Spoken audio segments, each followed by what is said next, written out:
Hello and welcome back. I get cold because it's cold and my nose runs like a faucet and I hate it and I'm sorry. But I needed to end the other video so that I could blow my nose. I've relocated to a more comfortable chair. So here we are to continue our study of Exodus. And this brings us to chapter 5. So I'm not going to recap the previous chapters that we've gone through. I'm going to assume that you're going to start them in order and then you will leave off where, or you will know where we left off to where we are going to start again. So this brings us to Moses and Aaron in Egypt. They spoke with the elders and the people of Israel. Everybody's on board. Now it's time to confront Pharaoh.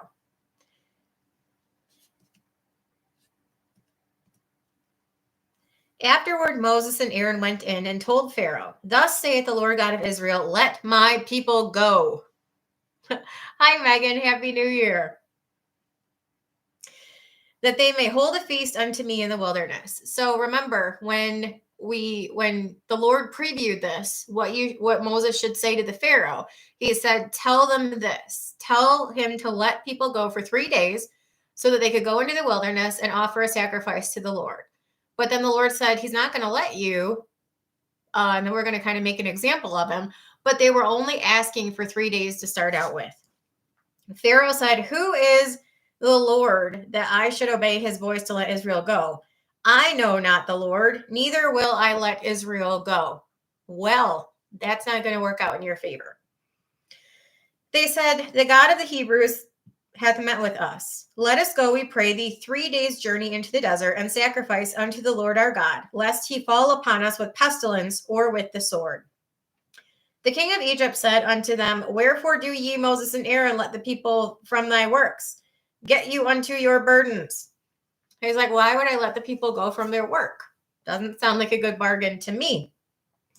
Pharaoh said, behold, the people of the land are now many, and ye make them rest from their burdens. Pharaoh commanded the same day to the taskmasters of the people and their officers, saying, ye shall no more give the people straw to make bricks as heretofore. Let them go and gather straw for themselves.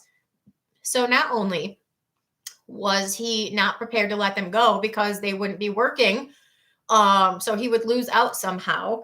But he said, okay, so we're not going to let them go. And because you deigned to ask me this at all, I'm going to make their work harder on them. And tale of the bricks, which ye did make, the tale of the bricks, which they did make heretofore, ye shall lay upon them. Ye shall not diminish aught thereof. For they be idle. Therefore they cry, saying, let us go and sacrifice to our God. So he's like, well, apparently they don't have enough work to do, so maybe give them more, make it harder. Let there be more work laid upon the men, that they may labor therein, and let them not regard vain words. Then the taskmasters of the people went out, and their officers, and they spake to the people, saying, thus saith Pharaoh, I will not give you straw. Go ye, get your straw where ye can find it. Yet not aught of your work shall be diminished. So the people were scattered abroad throughout the land of Egypt to gather stubble instead of straw. And the taskmasters hasted them, saying, fulfill your works, your daily tasks, as when there was straw. So they still had the same amount of work, plus more work. And they said, you better get it all done.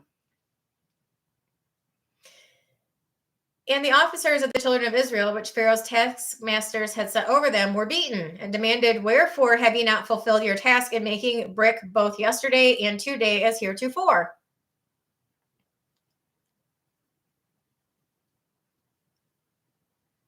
Hi, Brooke. Nice to see you. Can't think of a better place to be right now. This is bringing in the new year. Well, I'm happy that you guys are happy. Hi, Triggered. Nice to see you. Happy New Year. Hi, Dan. Nice to see you as well. And Deborah, hi, welcome. Nice to see you.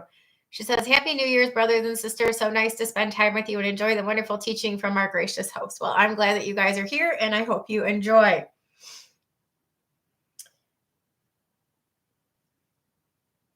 The officers of the children of Israel, which Pharaoh's taskmasters had set over them, were beaten and demanded, why haven't you done your regular stuff and the other stuff? Because they were falling behind. You can only do so much. Like you're only one person. You can only do so much.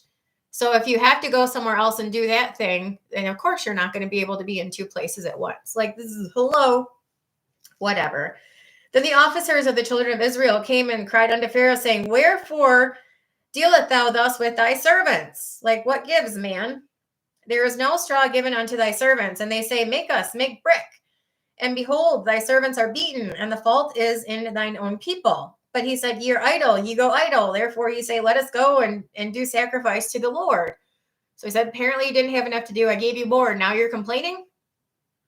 Go therefore now and work, for there shall no straw be given you, yet ye shall deliver the tale of bricks, the quota of bricks. The officers of the children of Israel did see that they were in evil case, after it was said, Ye shall not diminish any aught from your bricks of your daily task. They met Moses and Aaron, who stood in the way, as they came forth from Pharaoh. And they said unto them, The Lord look upon you and judge, because ye have made our savor to be abhorred in the eyes of Pharaoh and in the eyes of his servants, to put a sword in their hands to slay us. So basically they said, It sounded good when you told us, and now we don't think your idea is so great anymore because of what has befallen them as a result of Moses and Aaron asking for what they asked for. Moses returned unto the Lord and said, Lord, wherefore hast thou so evil entreated this people? Why is it that thou hast sent me? For since I came to Pharaoh to speak thy name, he hath done evil to this people. Neither hast thou delivered thy people at all.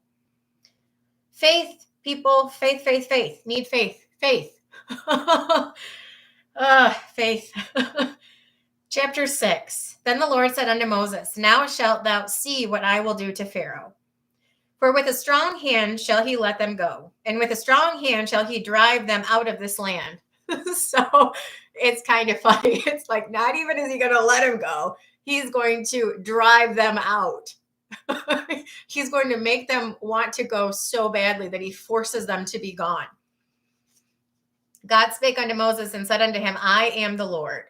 And I appeared unto Abraham and unto Isaac, unto Jacob, by the name of God Almighty. But by my name Jehovah was I not known to them. I have also established my covenant with them to give them the land of Canaan, the land of their pilgrimage wherein they were strangers. Again, Abrahamic covenant reference. And I have also heard the groaning of the children of Israel, whom the Egyptians keep in bondage, and I have remembered my covenant.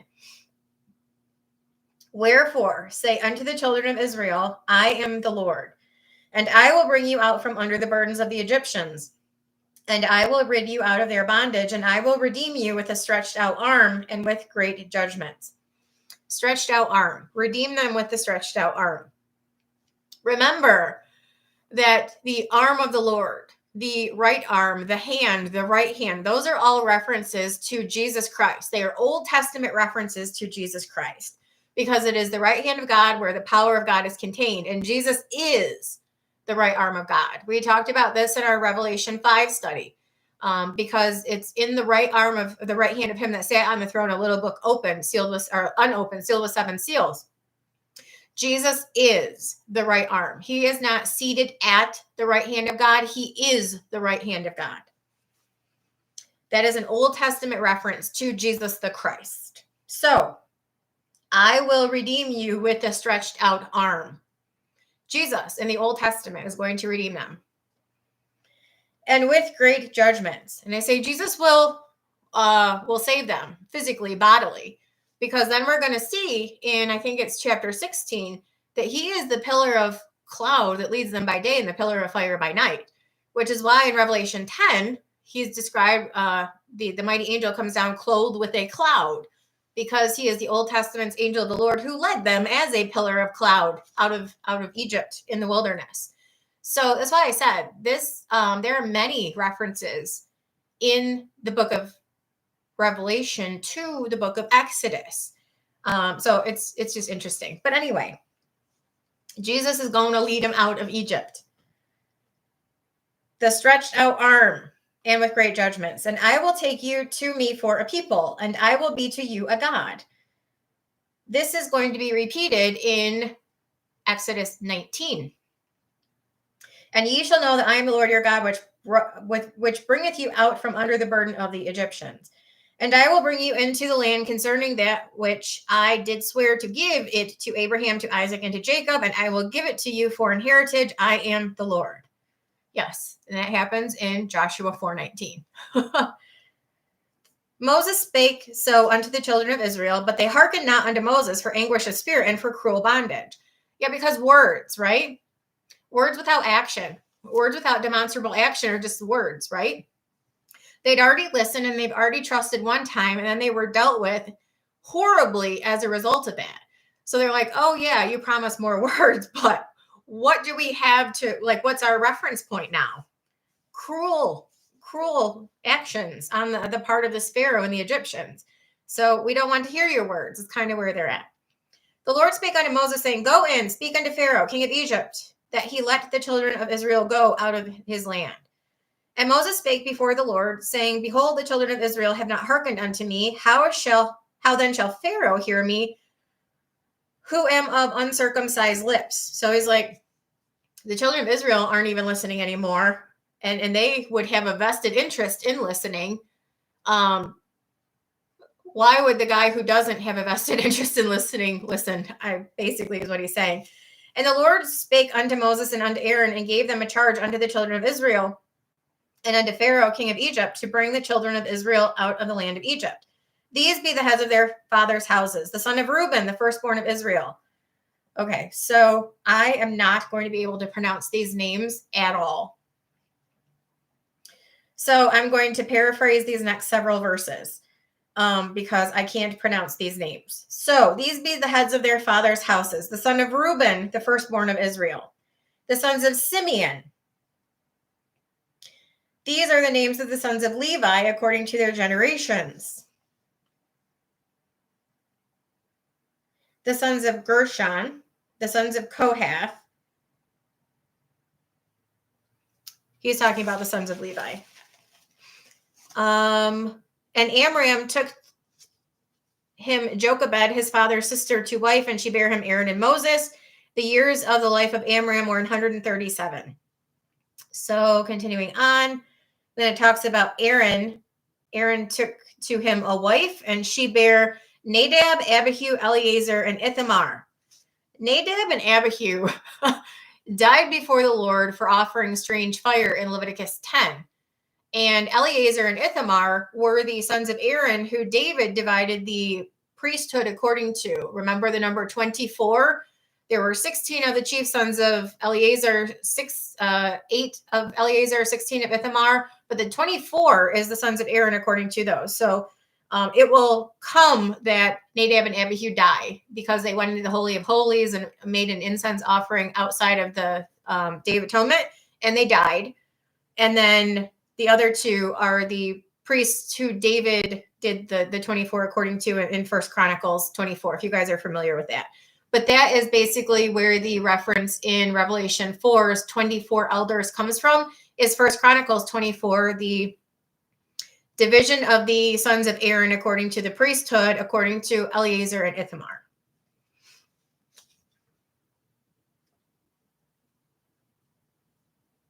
Verse 26 of chapter 6. These are that Aaron and Moses, to whom the Lord said, bring out of the children of Israel from the land of Egypt according to their armies. These are they which spake to Pharaoh, king of Egypt, to bring out the children of Israel from Egypt. These are that Moses and Aaron. And it came to pass on the day when the Lord spake unto Moses in the land of Egypt, that the Lord spake unto Moses, saying, I am the Lord. Speak unto Pharaoh, speak thou unto Pharaoh, king of Egypt, all that I say unto thee.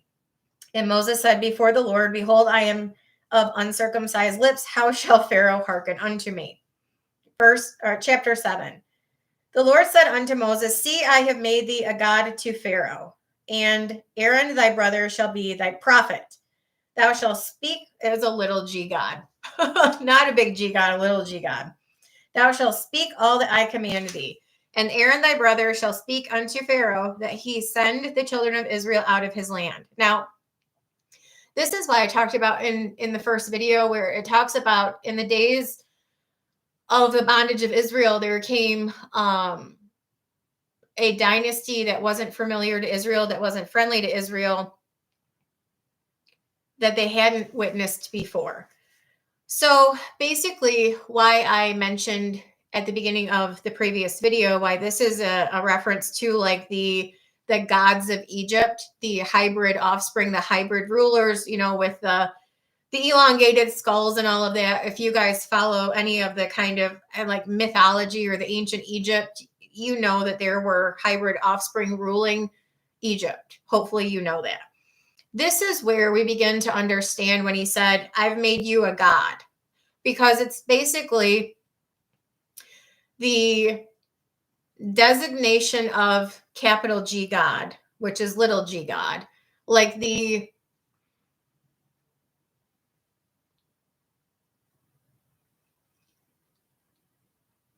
let's back up. Direct creations of God are called sons of God, or direct offspring of God, meaning born of God. So you have Adam was called the son of God, the angels are called sons of God, and Jesus is the capital S son of God, born of the Holy Spirit.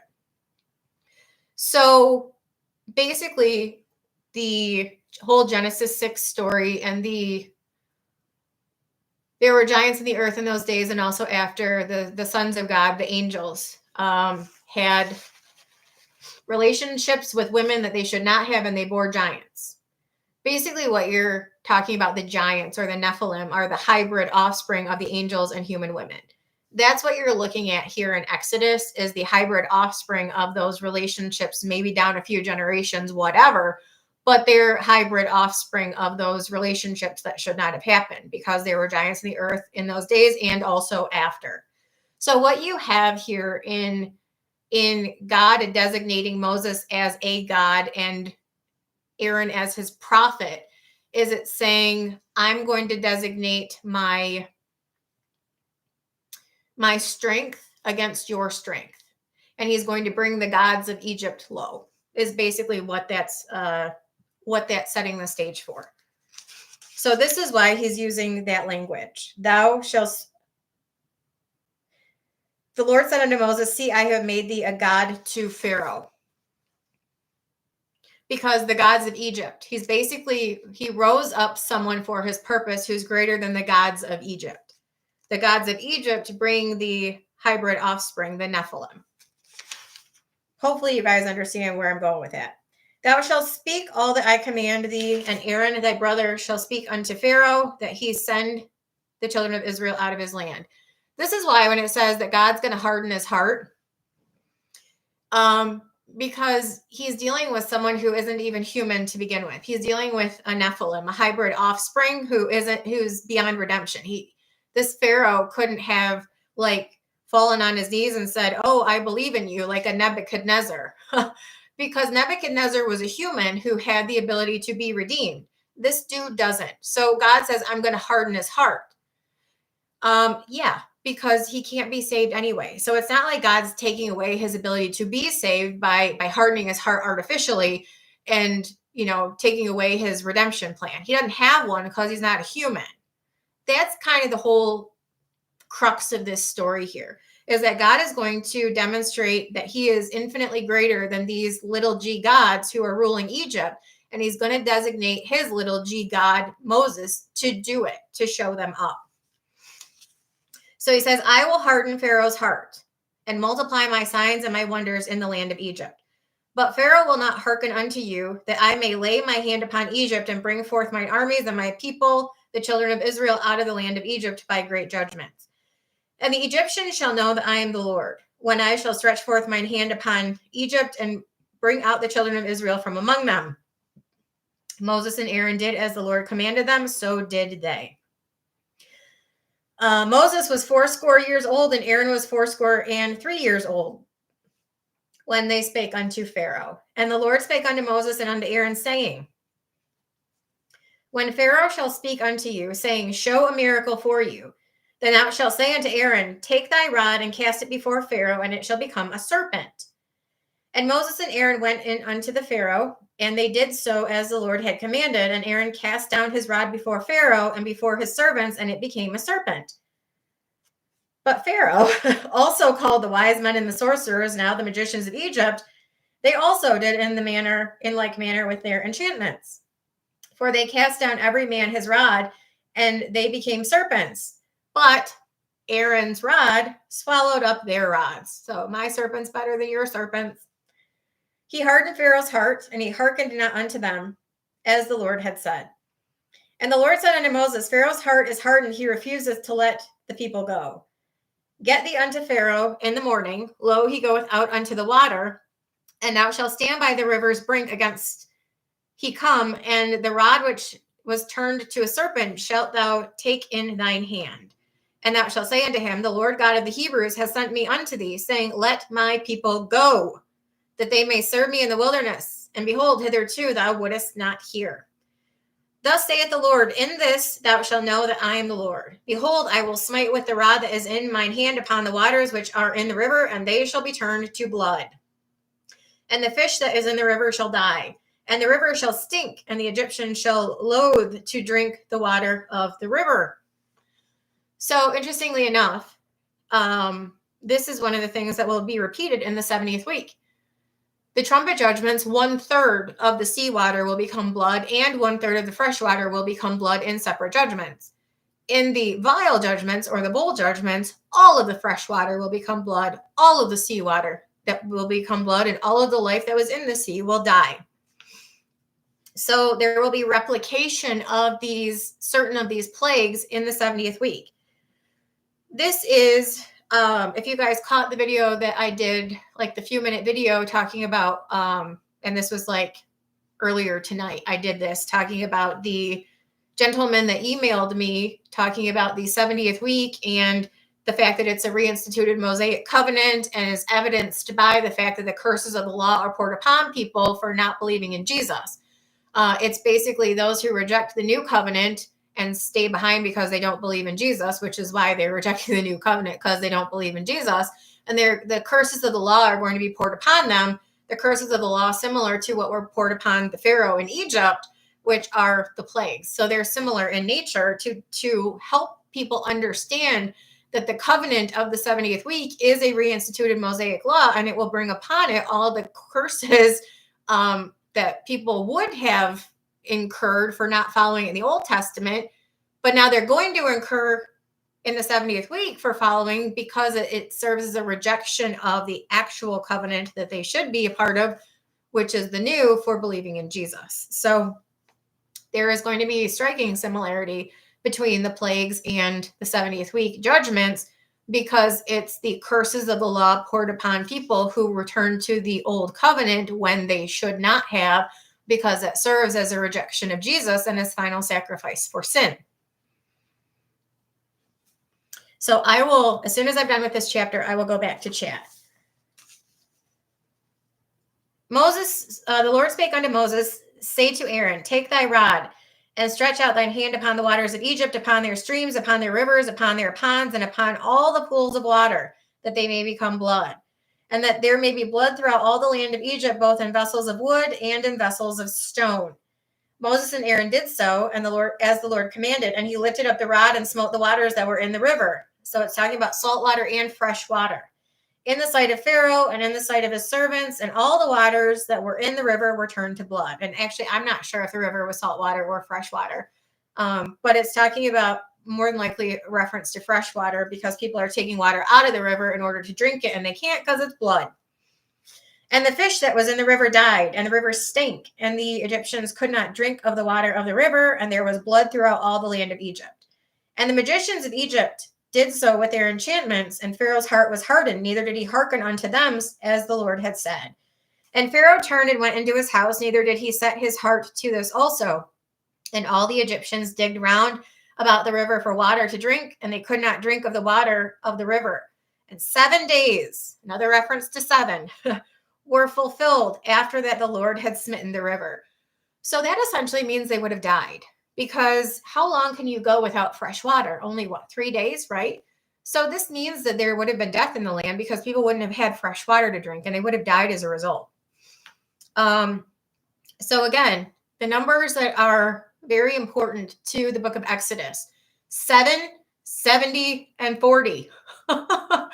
And this is part of the reason I am like, I know I'm not going to talk about why, but I know why I was intended to go through this book. I know why the Lord put it on my heart. 70, 40, and 7. Those are the numbers that we need to have in view. And those are related to my timeline research. So it's reinforcing. This is intended to reinforce some concepts. So anyway, before I go to Exodus 8, let me go back here and say hi to peeps. Hi, Mac. Nice to see you. And if I miss anyone, I'm super sorry. Hi, Bill. Nice to see you. Hello again, Elizabeth. Welcome back.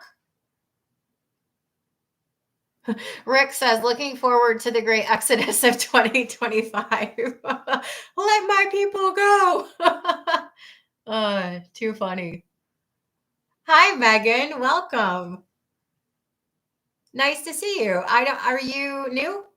I don't remember seeing your name before. So if you are, welcome. And if you're not, still welcome. Nice to have you here. Sorry, my nose is running. It is cold.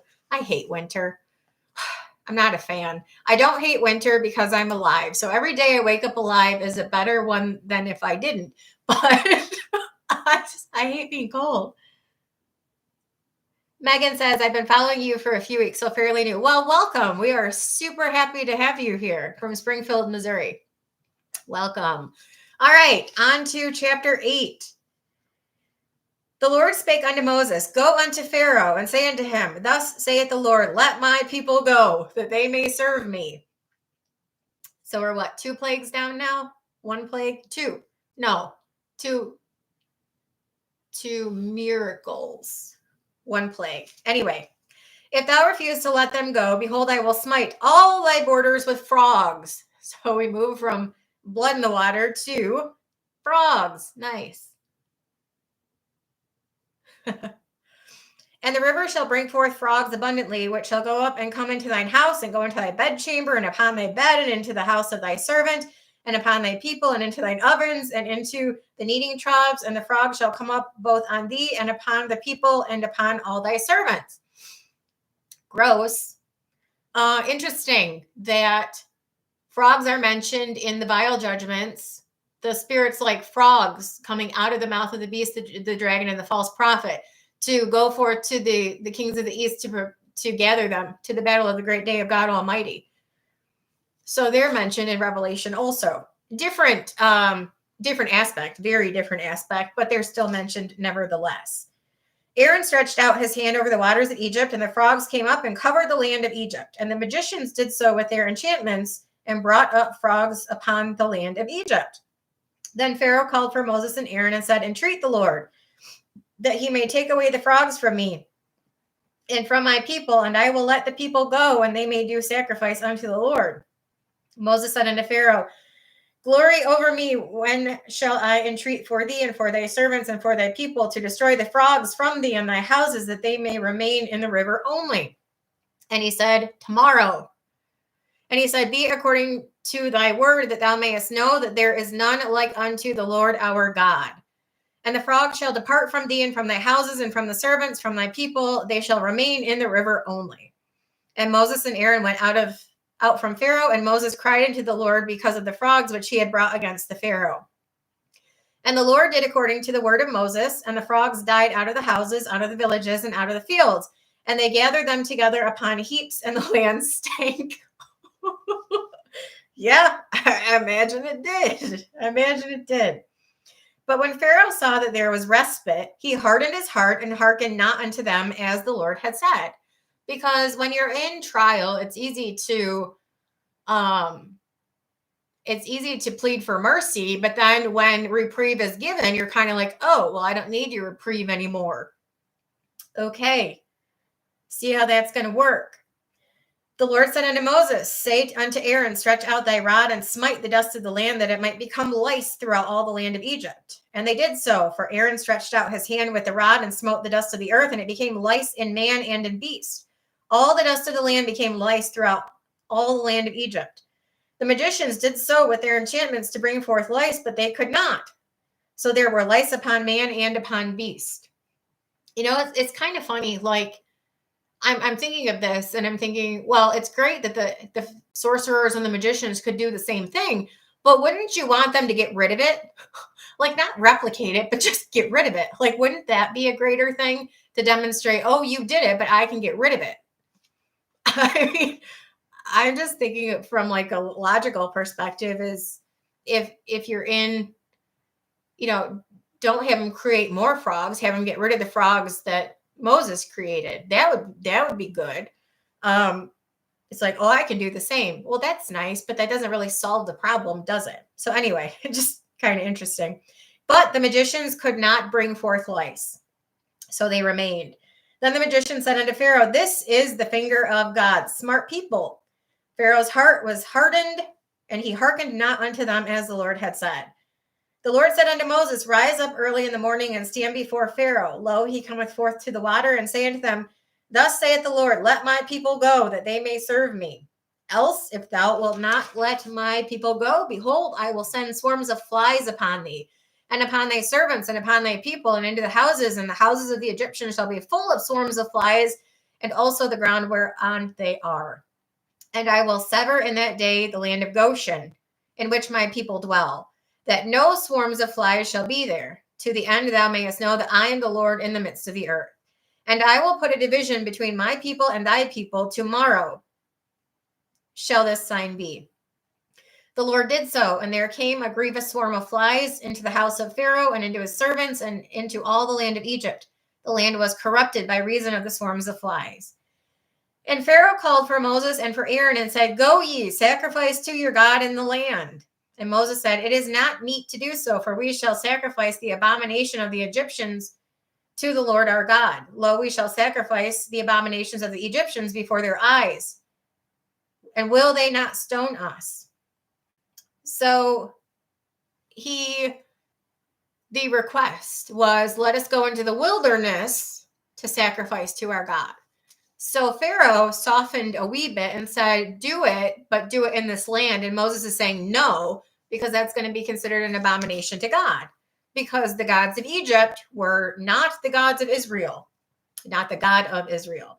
So he said, no, we're going to do it out of this land. That's the request. So you're going to have to let us go out of this land to do the sacrifices. We're not doing them here. Pharaoh said, verse 27, we will go 3 days' journey into the wilderness and sacrifice to the Lord our God as he shall command us. And Pharaoh said, I will let you go that you may sacrifice to the Lord your God in the wilderness. Only you shall not go very far away. Entreat for me. It's like we're bargaining here now, right? And Moses said, behold, I go out from thee, and I will entreat my Lord that the swarms of flies may depart from Pharaoh, from his servants, from his people tomorrow. But let not Pharaoh deal deceitfully any more in not letting the people go to sacrifice to the Lord. And Moses went out from Pharaoh and entreated the Lord, and the Lord did according to the word of Moses, and he removed the swarms of flies from Pharaoh, from his servants, and from his people there remained not one. Pharaoh hardened his heart at this time also, neither would he let the people go. So yeah, we've seen this story, haven't we? Then the Lord said unto Moses, go in unto Pharaoh and tell him, thus saith the Lord God of the Hebrews, let my people go, that they may serve me. For if thou refuse to let them go and wilt hold them still, behold, the hand of the Lord is upon thy cattle, which is in the field, upon the horses, upon the asses, upon the camels, the oxen, the sheep. There shall be a very grievous pestilence. And the Lord shall sever between the cattle of Israel and the cattle of Egypt, and there shall nothing die of all that is the children of Israel. And the Lord appointed a set time, said, tomorrow the Lord shall do this thing to the land. And the Lord did that thing on the morrow, and all the cattle of Egypt died. But of the cattle of the children of Israel died not one. And Pharaoh sent, and behold, there was not one of the cattle of the Israelites dead. And the heart of Pharaoh was hardened, and he did not let the people go. And the Lord said unto Moses and unto Aaron, take to you handfuls of ashes of the furnace, and let Moses sprinkle it toward the heaven in the sight of Pharaoh. And it shall become small dust in all the land of Egypt, and shall be a boil breaking forth with blains upon man and upon beast throughout all the land of Egypt. Sores, boils, yuck. They took ashes of the furnace and stood before Pharaoh, and Moses sprinkled it up toward heaven, and it became a boil breaking forth with sores upon man and beast. And the magicians could not stand before Moses because of the boils, for the boils was upon the magician. The boil was upon the magician and upon all the Egyptians. And the Lord hardened the heart of Pharaoh, and he hearkened not unto them, as the Lord had spoken unto Moses. And the Lord said unto Moses, Rise up early in the morning, and stand before Pharaoh, and say unto him, Thus saith the Lord God of the Hebrews, Let my people go, that they may serve me. For I will at this time send all my plagues upon thine heart, and upon thy servants, and upon thy people, that thou mayest know that there is none like me in all the earth. For now I will stretch out my hand, that I may smite thee and thy people with pestilence, and thou shalt be cut off from the earth. And in very deed for this cause have I raised thee up, for to show thee in thee my power, and that my name may be declared throughout all the earth. As yet exaltest thou thyself against my people, that thou wilt not let them go.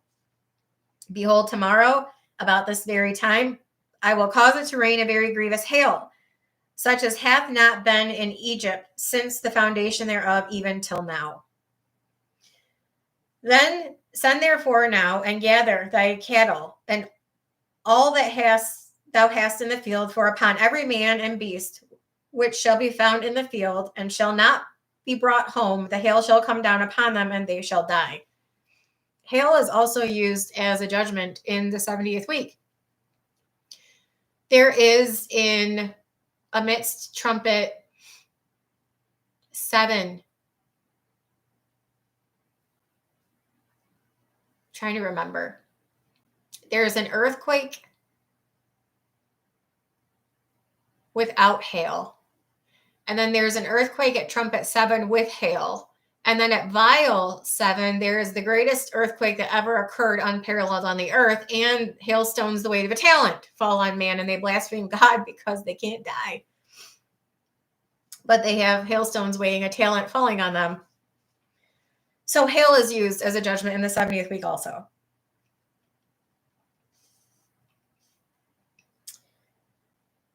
Verse 20 of chapter 9. He that feared the word of the Lord among the servants of Pharaoh made his servants and his cattle flee into the houses.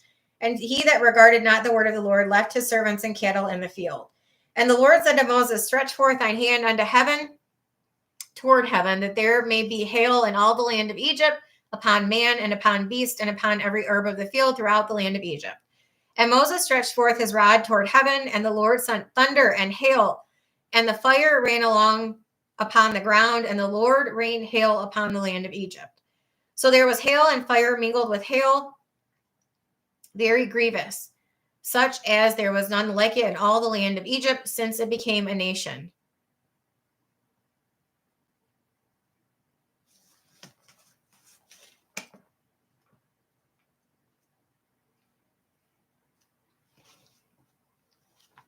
I just want to check one thing real quick.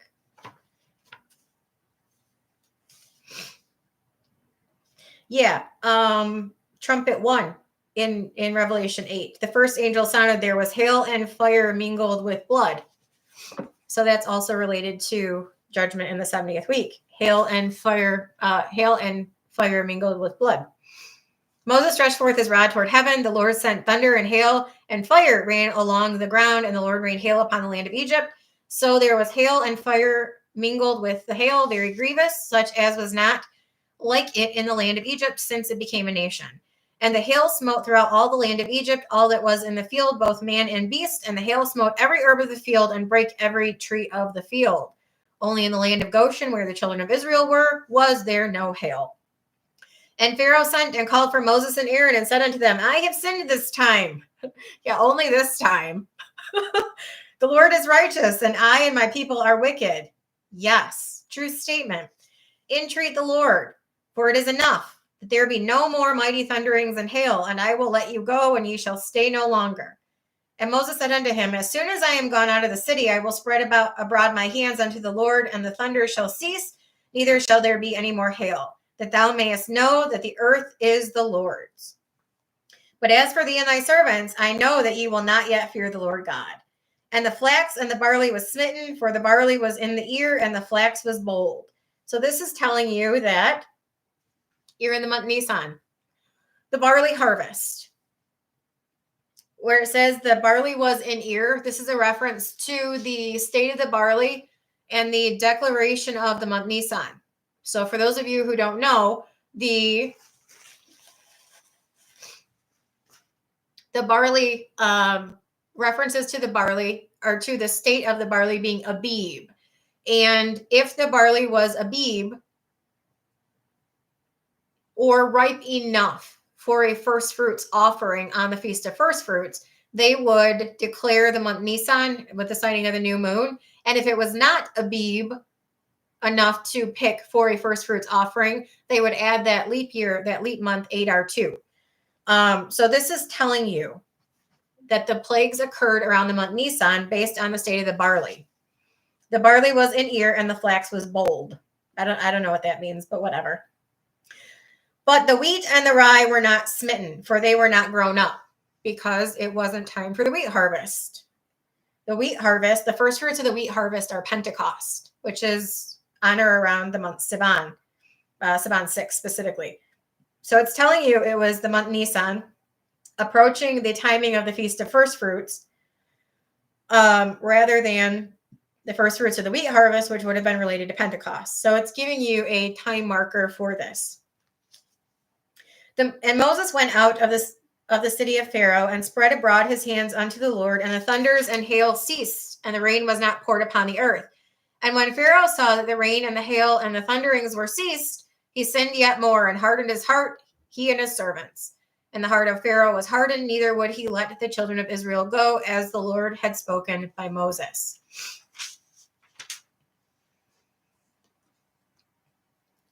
Hi, Krista. Nice to see you. I bet you're way colder there than I am here. Yeah. Hi, Thomas. Nice to see you.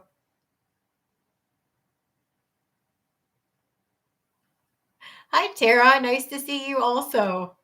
Welcome, everyone. All right. So chapter 10. The Lord said unto Moses, Go in unto Pharaoh, for I have hardened his heart and the heart of his servants, that I might show these my signs before him, that thou mayest tell in the ears of thy son and of thy son's son what things I have wrought in Egypt, and my signs which I have done among them, that ye may know how that I am the Lord. And Moses and Aaron came in unto Pharaoh and said unto him, Thus saith the Lord God of the Hebrews, How long wilt thou refuse to humble thyself before me? Let my people go, that they may serve me. Else, if thou refuse to let my people go, behold, tomorrow I will bring locusts into the coast, and they shall cover the face of the earth, that one cannot be able to see the earth, and they shall eat the residue of that which is escaped, which remaineth to you from the hail, and shall eat every tree which groweth for you out of the field. So, I'll let you guys respond in chat. Is there a reference to locusts in the 70th week? And they shall fill the houses and the houses of all servants, and the houses of all Egyptians, which neither thy father nor thy father's fathers have seen since the day that they were upon the earth unto this day. And he turned himself and went out from Pharaoh. And Pharaoh's servant said unto him, How long shall this man be a snare unto us? Let the men go, that they may serve the Lord their God. Knowest thou not yet that Egypt is destroyed? So it's like, what are you doing? Moses and Aaron were brought again unto Pharaoh, and he said unto them, Go serve the Lord your God. But who are they that shall go? And Moses said, We will go with our young, with our old, with our sons, with our daughters, with our flocks, with our herds we will go, for we must hold a feast unto the Lord.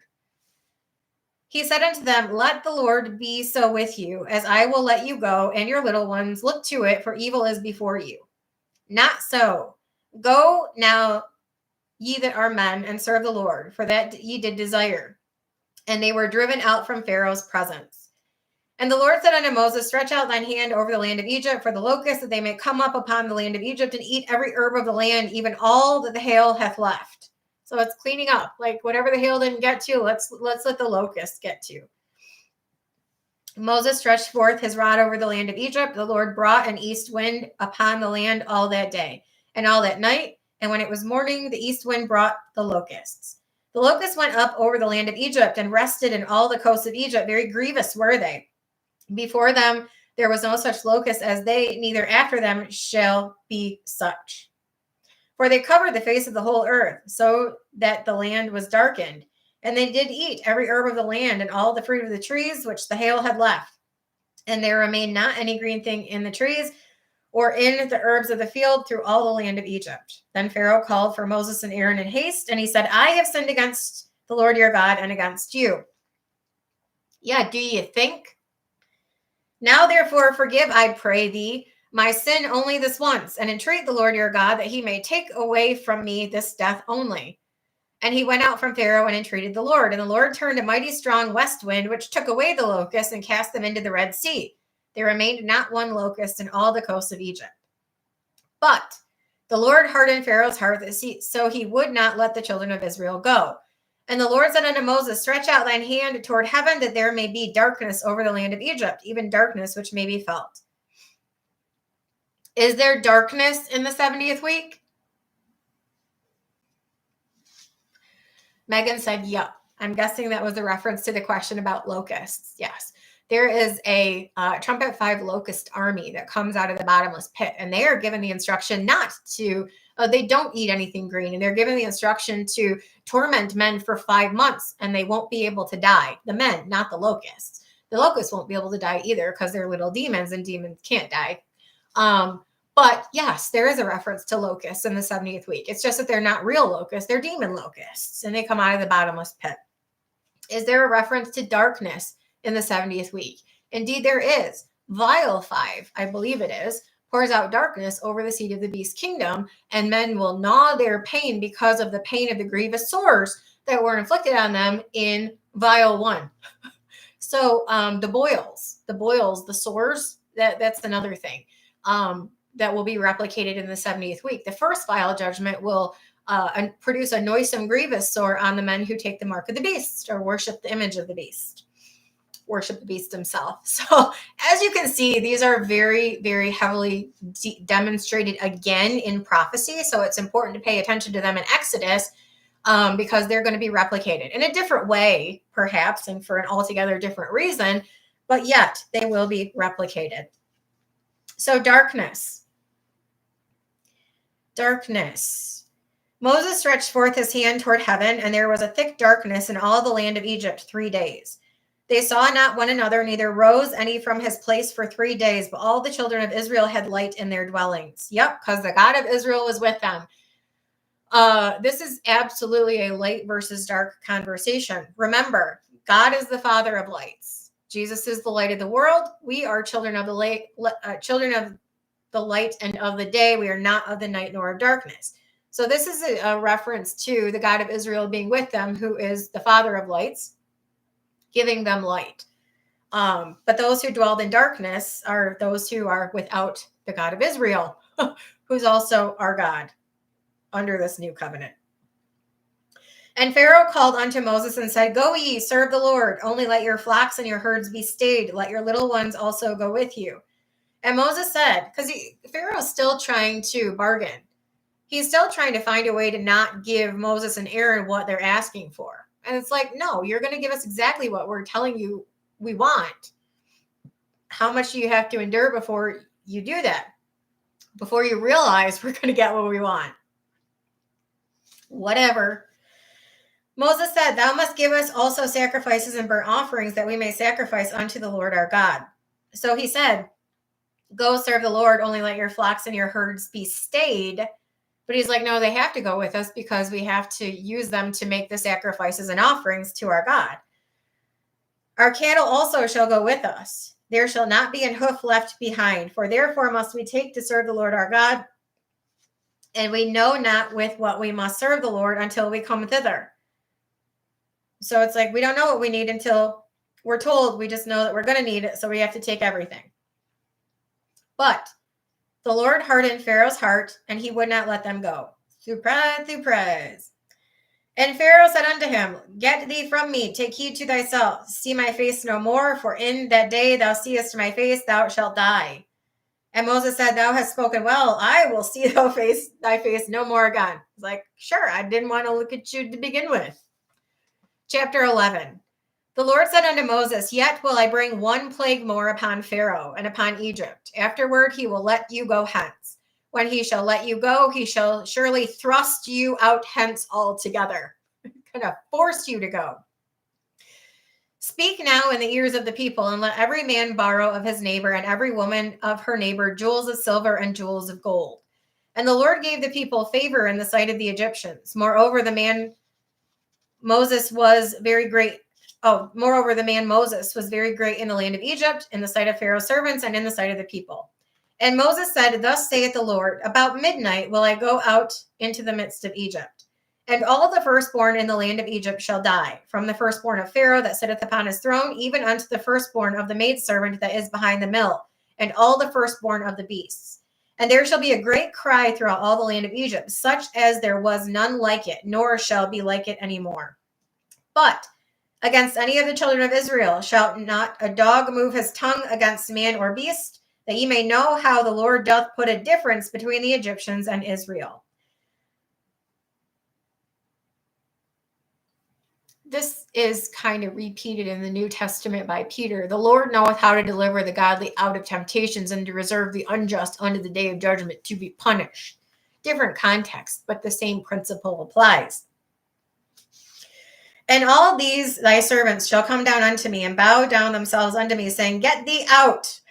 Go, get out, and all the people that follow thee. And after that I will go out. And he went out from Pharaoh in a great anger. The Lord said unto Moses, Pharaoh shall not hearken unto you, that my wonders may be multiplied in the land of Egypt. And Moses and Aaron did all these wonders before Pharaoh, and the Lord hardened Pharaoh's heart, so that he would not let the children of Israel go out of his land. This brings us to chapter 12, which is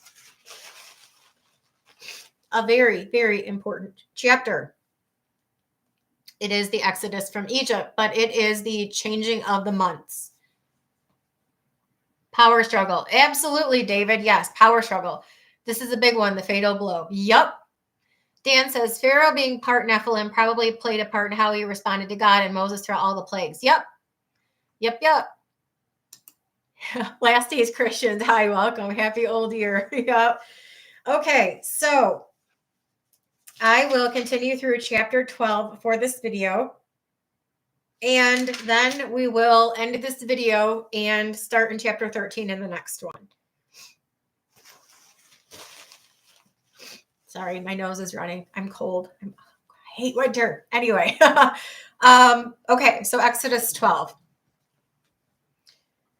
In the what would become the age of law, because I know people they like dispensations. They like divisions, clear ending points, starting points, things like that. So we look at in the time period, what would become the age of law, generally begun to have be started on Sinai in Exodus 19. Not true. The age of law begins in Exodus 12, where the first laws begin to be given to Israel, specifically surrounding the Passover. This is the changing of the head of the year from what was Tishri to what is Nisan. This is the giving of the law to take a lamb, according to the number of souls in his house, to select the lamb on the 10th day of the month, in preparation for the sacrifice of the Passover on the 14th day of the month. The 14th day of the first month is the first in the list of 7 feasts given in Leviticus 23, because Nisan is the head of the year, so the first in that calendar year would then be Passover. But the first law specifically regards the taking of the lamb to the house in preparation for being sacrificed 4 days later on Passover. So the first law given in the age of law is the changing of the months. Please be clear that regardless of what Israel does now, or what they believe now, or how their calendar is structured now, from Exodus 12 through the entire rest of the Bible, there is never a time when you are not supposed to understand that Nisan is the head of the year. From Exodus 12 through the entire rest of the Bible, you are never intended to understand anything other than Nisan is the head of the year. Abib, specifically related to the barley, the state of the barley. And as we learned about that, because the plague of hail smiting the barley was in the ear, means that it was ripe. It was right for what would become the first fruits offering, which is the third of the three feasts that was ordered from the top of the year to the bottom of the year. It was Passover on the 14th day of the first month. Then the Feast of Unleavened Bread from the 15th. It was a 7-day feast. So 15, 16, 17, 18, 19, 20, 21. So from the 15th to the 21st of the first month, you would have the Feast of Feast of Unleavened Bread. And then the Feast of First Fruits was to be on a Sunday, the day after the Sabbath. And then you have a mini Jubilee cycle to the Feast of First Fruits for the wheat, which is Pentecost. So this is all based on the barley. As we learned about the plague of hail, and now it comes to Nisan, however you pronounce it, or Abib. Technically, it's Abib with respect to the state of the barley for the declaration of the head of the year in preparation for that first fruits offering. So we know that that's the time of year that they are in. Nisan or Abib becomes the head of the year. And again, I will repeat myself to make sure that we are clear. Regardless of what Israel does now or what the Jews believe or what people who are Christians believe about the Rosh Hashanah or the head of the year or the start of the year, it is the month Nisan. Nisan 1 is always from Exodus 12, the head of the year. The Rosh Hashanah is technically Nisan 1. Feast of Trumpets is different. Rosh Hashanah from Exodus 12 through the entire rest of the Bible is Nisan 1. That is the head of the year. That is month 1. And the first law given to Israel, with the exception of that, was forward looking to the presentation of the Lamb. The unto the Messiah, the Prince. Nisan 10, Palm Sunday. The day where the kingdom converges with the selection of the Lamb. That is Matthew 21. And the reason it was going to be that way is from Exodus 12. The reason that kingdom converges with lamb, kingdom presentation converges with lamb, was in preparation for Israel to select her lamb, select her Messiah, the Prince, to go into the kingdom. They rejected him and selected him as the lamb for Passover 4 days later. But the unto the Messiah, the Prince, and the kingdom converged on Palm Sunday, April 6, 32 AD, because it was foreshadowed to be thus in Exodus 12. This is the reason why, 100% of the reason why kingdom presentations are all based on Nisan 10, because it would be written into the law regarding the Sabbath for the land. When ye shall come into the land that I shall give you, then the land shall keep a Sabbath unto the Lord. 6 years thou shalt prune thy field.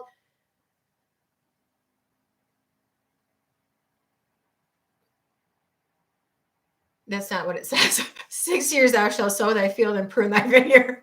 Gather in the fruits thereof, and the 7th year shall be a rest. Number 7, sevens, and in the 50th year hell and proclaim Jubilee. This is why Daniel picks up on those weeks of years, because they have a one-time benchmark event starting point of Nisan 10.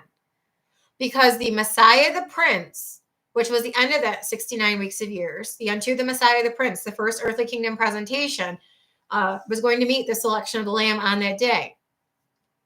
This is why Nisan 10 is so important, because this is where kingdom meets lamb. This is where kingdom meets lamb. So the next Nisan 10, reserved for the start of the 70th week, is where kingdom meets lamb. Those who are covered by the shed blood of the lamb are going to the kingdom, and those who are not are being left behind.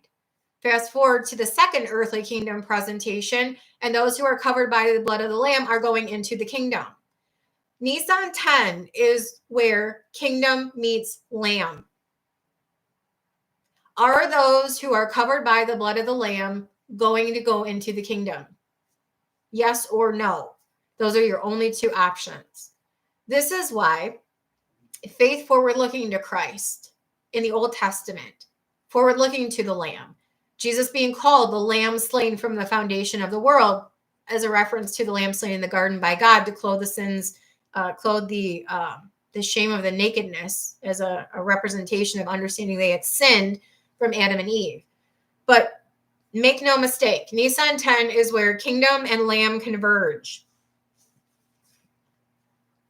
The first time, Palm Sunday, Israel. The second time, us going up to heaven. because we are covered in the shed blood of the Lamb, which is specifically what Revelation 1 starts off by telling you. And from Jesus Christ, the faithful witness, the first begotten of the dead, the prince of the kings of the earth, unto him that loved us and washed us from our sins in his own blood. Kingdom and Lamb meet on Nisan 10. Because the kingdom kingdom is related to promised land. They enter the promised land on Nisan 10. To start the count of kingdom and lamb in the future, which would come on in Matthew 21. So very important to understand this. Very, very important to understand this. It all begins in Exodus 12. This is the age of the law. And for those who would dispute that and say, no, it started on Sivan 6, it did not. The reason I say this is thus.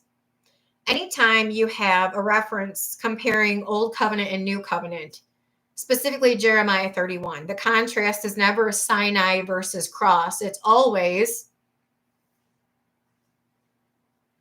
behold, the days come, saith the Lord, when I will make a new covenant with the house of Israel and with the house of Judah, not according to the covenant that I made with their fathers when I took them by the hand to bring them out of the land of Egypt. It's always related to Passover. The contrast from Old Covenant to New Covenant is always Passover versus Passover. Passover under the Old Covenant, when I took them by the hand to bring them out of the land of Egypt. It's a paper towel. It's a paper towel. I don't have any tissues, I don't think. I know, it's weird. You're funny. But just to make people clear on this, it's not Pentecost versus Pentecost, like Sivan 6, the giving of the law, versus Sivan 6, the sending of the Spirit. It's always Passover versus Passover. Behold, the days come, saith the Lord, when I will make a new covenant with the house of Israel, with the house of Judah, not according to the covenant that I made with their fathers when I brought them by the hand to bring them out of the land of Egypt, which in my covenant they break, although I wasn't husband unto them. It starts in Exodus 12 with the Passover, not in Exodus 19 with the giving of the law on Sinai. The whole reason they got to the giving of the law on Sinai was because they followed the laws given on Passover to get them out of Egypt. Cause and effect. They were only there in Exodus 19 because of Exodus 12. So the Old Covenant and the New Covenant contrasts are always going to be Passover versus Passover. Exodus 12 foreshadowing Matthew 27. That is, the Old Covenant began when they got out of Egypt to lead them into the place where he would covenant with them. That is where the Old Covenant technically began. Any reference that you hear contrasting old and new will always be when I took them by the hand to bring them out of the land of Egypt, Passover, versus the New Covenant, which began on Passover, with Jesus' shed blood on the cross. His death paid for the sins under the Old Covenant, which Israel transgressed because they're a sinful people like the rest of us are. And immediately that same death and shed blood opened the new covenant to everyone, us included. And the new covenant is an everlasting covenant because it's mediated by the high priest, who's after the power of an endless life, which means it's never going to end because he's never going to end. His priesthood is an unchangeable priesthood, and it's an everlasting priesthood. So I want to make sure that we're clear about this, because I understand that some of the differences, and like I want to say hyper dispensationalism, but people have some funky ideas about when the new covenant began or when the present dispensation began, the dispensation of the grace of God, when the church began, all of this other stuff. And I want to simplify what should be a simple concept. This has always been, will always be a conversation about Passover versus Passover.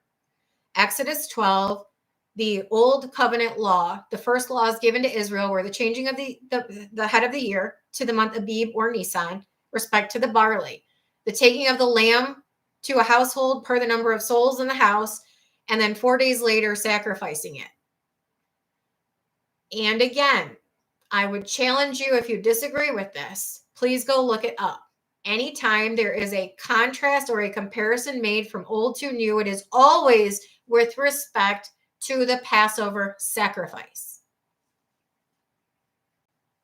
This is where the age of law began in Exodus 12, with the first laws given to Israel with respect to the Passover, which when followed got them to Sinai to then covenant with the Lord. So, very important points here. Kingdom meets lamb on Nisan 10. And you will find that all over Daniel's 70 weeks prophecy, which is why Nisan 10 is so dang important. Anyway, if you guys have questions about that, let me know. But hopefully you guys have been around long enough to know what I'm talking about, what I'm referring to. And you've heard me talk about this lots and lots and lots of times. Exodus 12:1. The Lord spake unto Moses and Aaron in the land of Egypt, saying, this month shall be unto you the beginning of months. It shall be the first month of the year to you. And from this point until the end of the book, it never changes. Speak unto all the congregation of Israel, saying, in the 10th day of this month, they shall take to them every man a lamb according to the house of their fathers, a lamb for an house. Unto the Messiah, the Prince. Nisan 10, Palm Sunday, triumphal entry. Behold, thy king cometh unto thee, lowly and meek, riding the colt full of a donkey. This is what they were supposed to do to Jesus. And technically they did. They were supposed to select him as the victorious king to go into the kingdom, to receive the first of the Abrahamic covenant promises, to accept the third, who is the spiritual seed, to go into the first, which is the promised land synonymous with kingdom, but they didn't. So they did technically select the lamb for Passover 4 days later, and Jesus became the Lamb of God, which taketh away the sin of the world. If the household be too little for the lamb, let him and his neighbor next unto his house take it according to the number of souls. Every man according to his eating shall make your account for the lamb. So every single soul was to partake of the lamb in order to be saved. Your lamb shall be without blemish, the male of the first year. You shall take it out from the sheep or from the goats. You shall keep it until the 14th day of the same month, and the whole assembly of the congregation of Israel shall kill it in the evening. They shall take of the blood and strike it. No, they shall take of the blood and strike it on the 2 side posts and on the upper door post of the house, wherein they shall eat it. And they shall eat the flesh in the night, roast with fire and unleavened bread, and with bitter herbs they shall eat it. Eat not of it raw, nor sodden at all with water, but roast with fire, his head with his legs, and with the purtenance of. And ye shall let nothing of it remain until the morning, and that which remaineth of it until the morning ye shall burn with fire. And thus shall ye eat it, with your loins girded, your shoes on your feet, and your staff in your hand, and ye shall eat it in haste. It is the Lord's Passover. They shall put their shoes on and eat it in haste, because they were about to get kicked out of the land of Egypt. Why? For I will pass through the land of Egypt this night, and will smite all the firstborn in the land of Egypt, both man and beast, and execute all the gods of Egypt. Against all the gods of Egypt, I will execute judgment. I am the Lord. So again, this is a my God versus your God. Moses was the little g God. Remember in Exodus 7. The Lord said unto Moses, see, I have made thee a little g God to Pharaoh. So this is literally a my God, or my representation, versus your God, the gods of Egypt. These were the Nephilim. This was God, big G God, showing up the little g gods who shouldn't have even existed. But because some angels were bad once upon a time, they did. And they thought they were almighty and great because compared to man, sure. But not compared to the God of Israel. You are nothing compared to the God of Israel. These little g gods, these Nephilim dudes who wouldn't let Israel go, were nothing compared to the God of Israel. And that's what he said. Against all the gods of Egypt, I will execute judgment. I am the Lord. Yeah, he sure is. And you want to be on his side. The blood shall be to you for a token upon the houses where ye are. And when I see the blood, I will pass over, and the plague shall not be upon you to destroy you when I smite the land of Egypt. And this day shall be unto you for a memorial, and you shall keep it a feast to the Lord throughout your generations. You shall keep it a feast by ordinance forever. So this is going to be written into the law a couple of different places, but definitely in Leviticus 23. It's the first of the 7 named because the head of the year was changed to the month Nisan or Abib. as the head of the year. And so the first feast given in that calendar year would have been Passover. And then the Feast of Unleavened Bread, which is given here also. Verse 15, 7 days shall ye eat unleavened bread. Even the first day you shall put away leaven out of your houses. For whosoever eateth leavened bread from the first day until the seventh day, that soul shall be cut off from Israel. And in the first day there shall be an holy convocation, and in the seventh day there shall be an holy convocation to you. No manner of work shall be done in them, save that which every man must eat, that only may be done of you. So the Passover is eaten with unleavened bread. And then there is a separate 7-day feast of unleavened bread also. This is important to note because we understand that Jesus died on Passover. Jesus is the unleavened bread, the sinless bread of life, and everyone who partakes of him will live forever. That's the symbolism there. But in understanding which day Jesus died, people complicate this slightly more than it needs to be. Also, remember that Nisan 10 was Palm Sunday. So Nisan 10 is Sunday, the first day of the week. Nisan 11 is Monday. 12 is Tuesday, 13 is Wednesday, Nisan 14 is Thursday. Jesus died on a Thursday. This is why churches normally have a Wednesday night Bible study, because it's a celebration of the Last Supper in the upper room on what would be Wednesday evening, Thursday day being the Passover. So that's why churches, if you have a Wednesday night Bible study, that's why, because it's representative of the Last Supper meeting that Wednesday night. And then Thursday day would have been the Passover.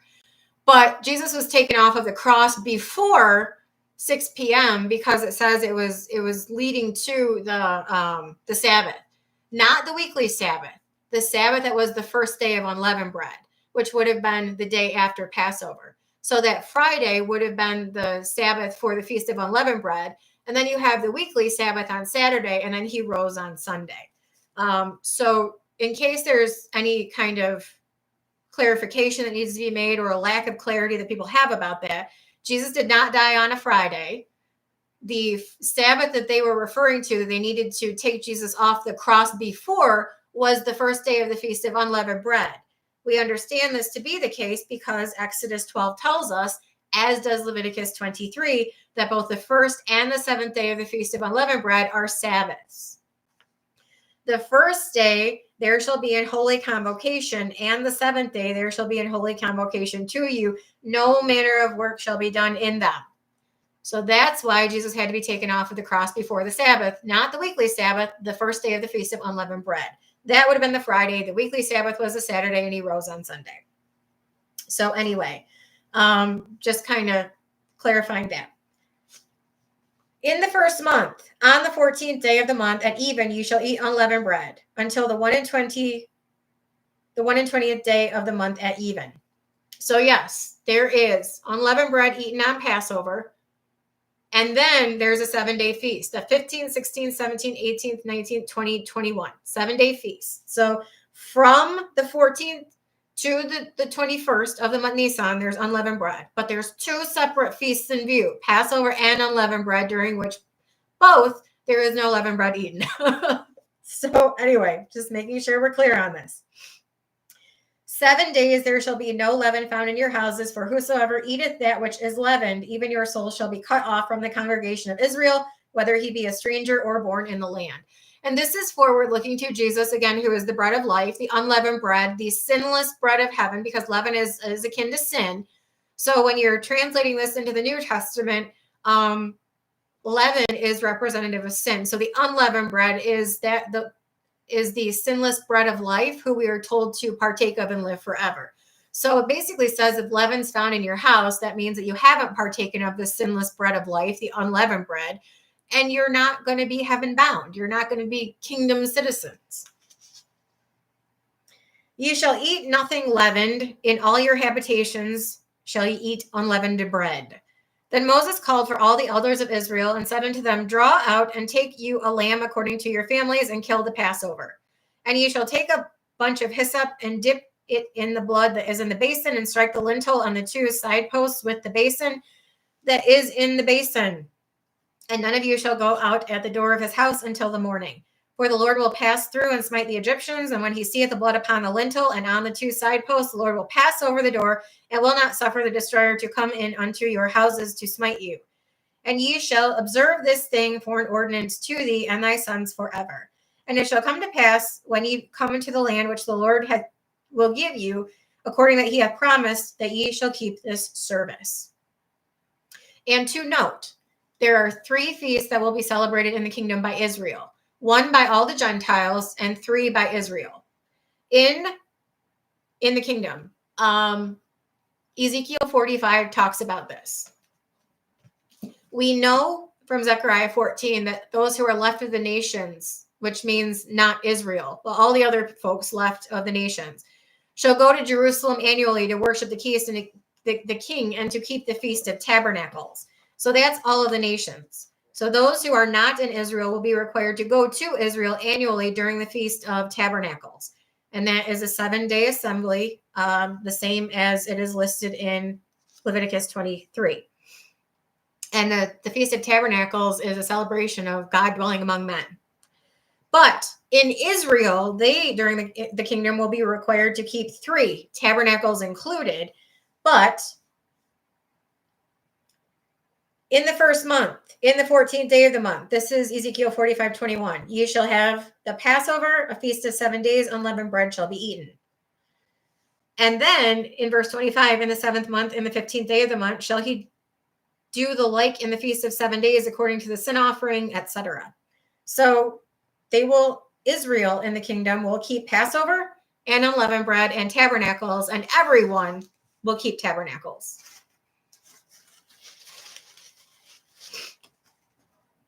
So that's how important this is, because it's representative of Jesus dying for the sin of the world, and people who partake of the bread of life will have eternal life. Continuing on. It shall come to pass, when ye come into the land which the Lord will give you, according as he hath promised, that ye shall keep this service. And it shall come to pass, when your children shall say unto you, what mean ye by this service?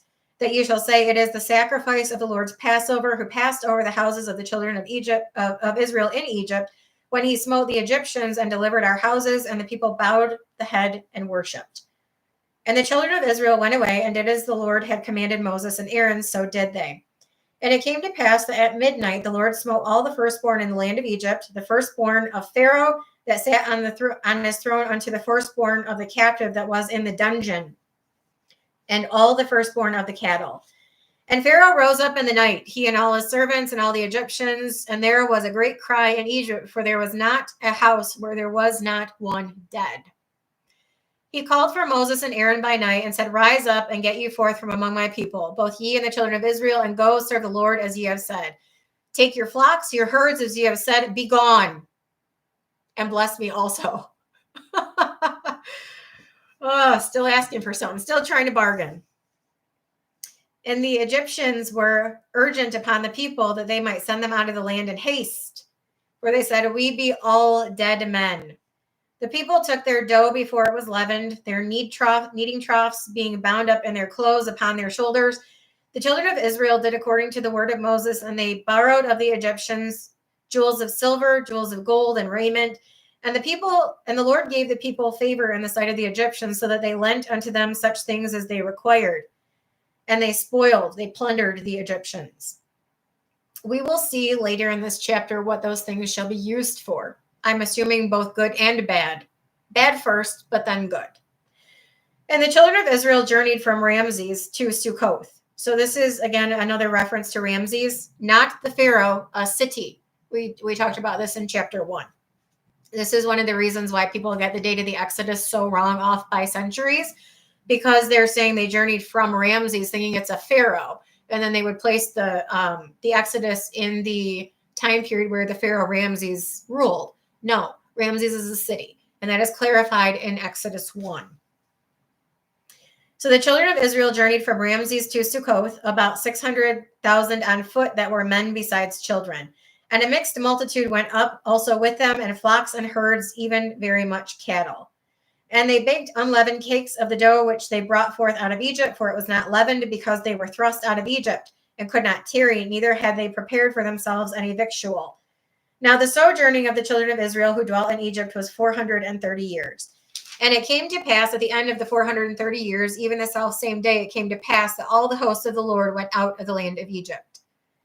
It is a night to be much observed unto the Lord for bringing them out of the land of Egypt. This is the night of the Lord to be observed of all the children of Israel in their generations. And the Lord said unto Moses and Aaron, this is the ordinance of the Passover. There shall no stranger eat thereof. But every man's servant that is bought for money, when thou hast circumcised him, then shall he eat thereof. A foreigner and an hired servant shall not eat thereof. In one house shall it be eaten. They shall not carry forth aught of the flesh abroad of the house, neither shall ye break a bone thereof. And this is a prophecy that no bone would be broken of Jesus, who is the Passover lamb. All the congregation of Israel shall keep it. And when a stranger shall sojourn with thee, and will keep the Passover to the Lord, let all his males be circumcised, and then let him come near and keep it. And he shall be as one that is born in the land, for no circumcised person shall eat thereof. One law shall be to him that is homeborn, and unto the stranger that sojourneth among you. So everyone's going to be doing the same thing. Thus did all the children of Israel as the Lord commanded Moses and Aaron, so did they. And it came to pass the selfsame day that the Lord did bring the children of Israel out of the land of Egypt by their armies. This is something that I wrote about in one of my books, and I can't remember which one off the top of my head, but this is the understanding that the marriage of the lamb will coincide with the Passover. That under the old covenant, they were required to be circumcised in the flesh in order to partake, but in the kingdom, in the future, they will require to be circumcision of the heart under the new covenant. This is the old versus new, and the contrast of making sure that no one will be invited to partake of the marriage supper of the Lamb unless they have circumcised their heart, which means believed in the Lord Jesus Christ and be saved. So this is a foreshadow of the way in which it would change. It's the law written on tables of stone versus the law written in hearts. So it's definitely a preview of what is to come, but there is a changing of the law because there's a changing of the covenants, and it's circumcision of the heart versus circumcision of the flesh that will be required in order to partake of the Passover or to participate in the marriage supper of the Lamb. Those are synonymous terms, and that will be first order of business in the kingdom. This is why in Revelation it says, "Blessed are they which are called to the marriage supper of the Lamb," because 2 verses before that it says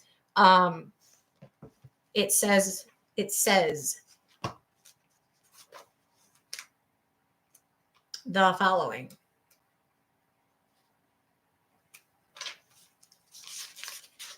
That Israel will be able to participate in the marriage supper of the Lamb, because let us be glad and rejoice and give honor to him, for the marriage of the Lamb has come, his wife hath made herself ready. Again, when we contrast the old and new covenants, Jesus has the bride, God has the wife. Behold, the days come, saith the Lord, when I will make a new covenant with the house of Israel and with the house of Judah, not according to the covenant that I made with their forefathers when I brought them by the hand to lead them out of the land of Egypt, which my covenant they break, although I was an husband unto them. The old covenant was God's marriage covenant with Israel. He put away the house of Israel, gave them a bill of divorce because they were faithless. He did not divorce the house of Judah, because a house divided against itself cannot stand, and God was going to send the Redeemer through Judah to redeem all of Israel. God has the wife, Jesus has the bride. The Lamb's wife hath made herself ready. That is a reference to the corporate salvation of Israel, pinpointed with specificity. To her was granted that she should be arrayed in fine linen, clean and white, for fine linen is the righteousness of the saints. And then he saith, blessed are they which are called to the marriage supper of the Lamb. That is the circumcision of the heart in order to partake of the Passover into the kingdom, which again is synonymous with the marriage supper of the Lamb. I will end by saying one thing. Jeremiah 4 prophesies this. If thou wilt return, O Israel, saith the Lord, return unto me. And if thou wilt put away thine abominations out of my sight, then thou shalt not remove. And thou shalt swear, the Lord liveth, in truth, in righteousness, in judgment. The nations shall bless themselves in him, and in him shall they glory. For thus saith the Lord to the men of Judah and Jerusalem, break up the fallow ground, and sow not among thorns. Circumcise yourselves to the Lord. Take away the foreskins of your heart, ye men of Judah and the inhabitants of Jerusalem. lest my fury come forth like fire and burn that none can quench because of the evil of your doings. So we're going to stop there in this video. Let me just go to chat real quick and make sure I didn't miss anything.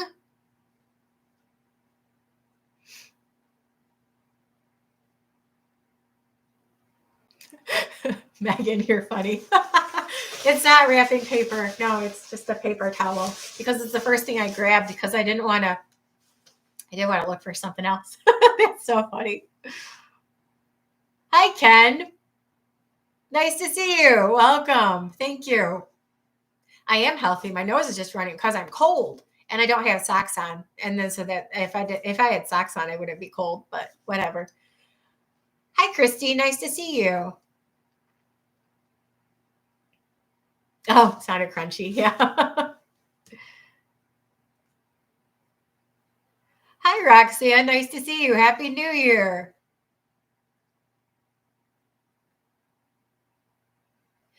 Krista said, I'm excited to cross off each day on my 2025 calendar until our meeting in the clouds. Megan says, anyone else planning to take off April 8th just to sit and pray and wait? That's funny. Oh, it's your husband's birthday. Yeah. Woohoo. Yay. Go April 8th.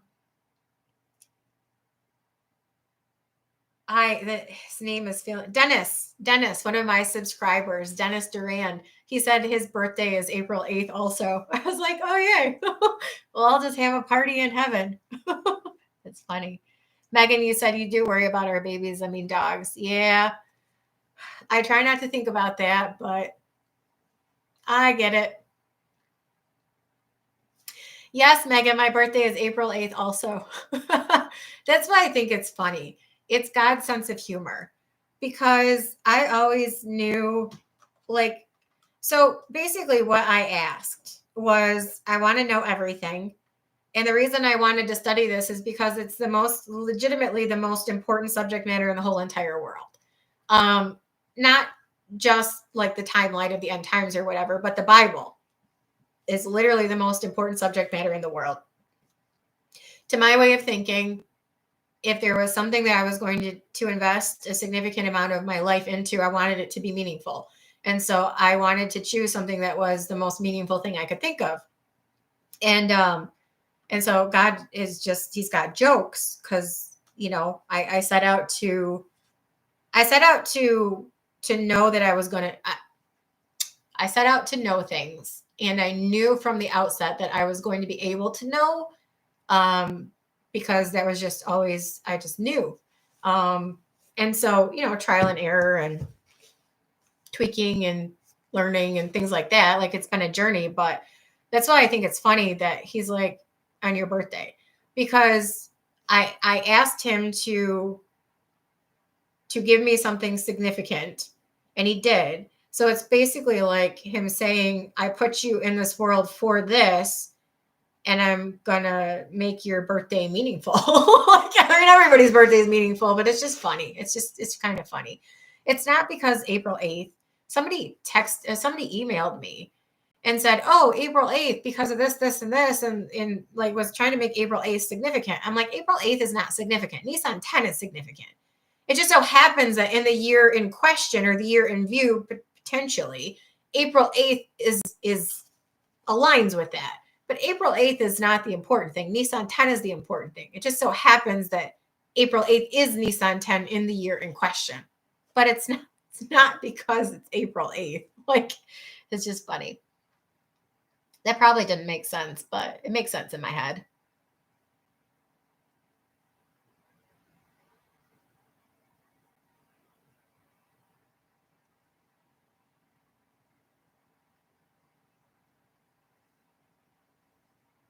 Oh, goodness. I scrolled down too fast.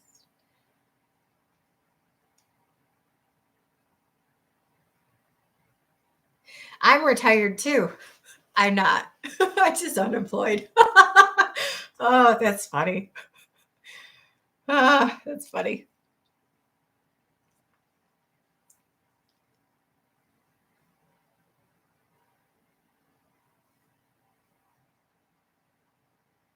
Hi, Leo. Nice to see you. Happy New Year.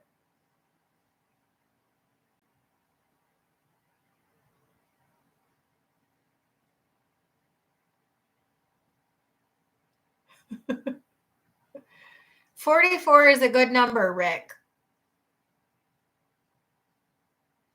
Oh, so we're legitimately the same age. I'm 1 day older than you. That's so funny. I'm 1 day older than you. Respect your elders. Hi, Faith. Nice to see you.